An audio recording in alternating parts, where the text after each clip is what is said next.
Hey guys, so in this video I'm gonna talk about hobbies that you can do to spend time with God.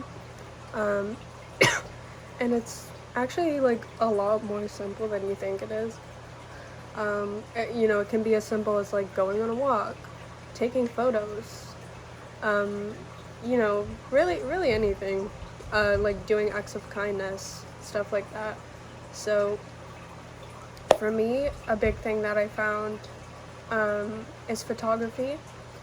Um, at first, it was just a hobby, like it was like uh, just, the purpose of taking photos.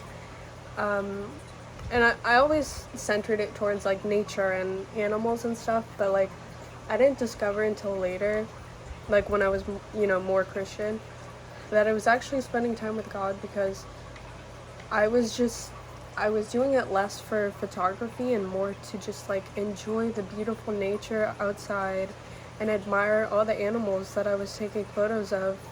And God would give me these amazing opportunities where like birds would fly over me to take photos of them.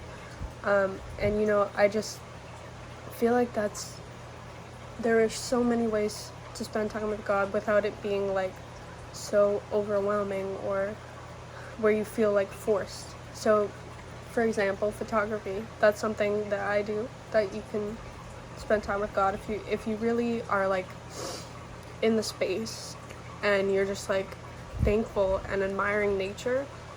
And it's so calming that you can even say a little prayer or talk to God during these times. Another big thing that a lot of people do is go on walks. Like no music, no anything, no like tracking, because you're gonna be focused on that. But literally just go on a walk, admire the nature, and talk to God.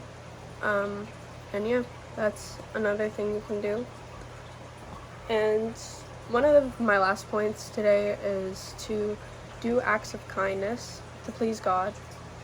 But don't necessarily do it just because you want to get that attention from God. Do it because you believe that it is good and that it is what He would want you to do.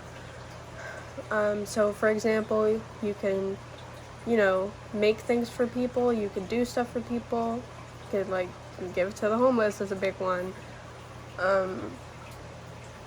And just the more you do these things, the more it comes naturally. The more you just feel like it's right, like it's your destiny to do these things because God is calling you to do them. And it feels less forced as you get into it. But if something does feel forced, then you should never do it. Like, you should never do it because it feels forced. You should do it because you want to, because God wants you to. So yeah, that is my video for today. Bye.